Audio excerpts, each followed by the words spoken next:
I told my mama I wanted to birth boys, feeding them love and wisdom full of enough nutrients that they would rise up with strong bones, a steady heart, an immune system ready to fight off any disease.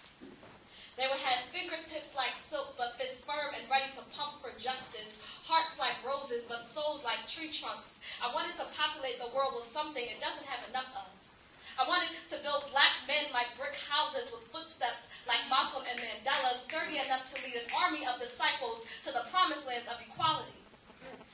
I told my mama I wanted to birth boys. That is, until I heard the gunshots.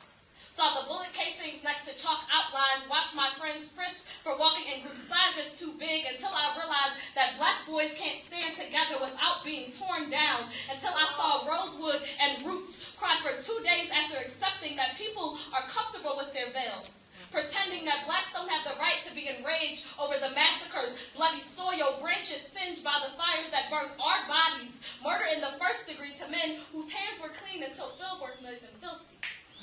I told my mama I wanted to birth boys. And then I wept over Cornbread Earl and me. Realized it wasn't fiction after watching Trayvon play out the same way.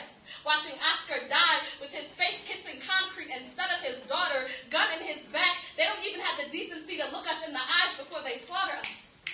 Until I figured out they'd be criminalized by pigment. Handed life sentences because of complexion. If they can't lynch us, they can tie nooses with this system. It's a hunting game for them. They chase our men down, wrestle them to the ground, put bullets in their chest plate, try to be a strong black man now. Try to be a free man now. Try to lead your people now. They're killing off our DNA. Before we know it, there'll be no more black faces, just black face taunting us. I told my mama I wanted to birth boys until I realized my sons would look like me.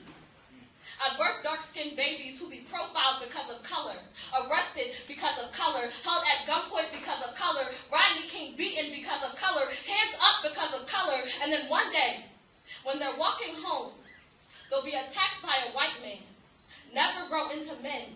Their coffins will be their black skin, and the criminal will walk away, white privilege waiting. Oh.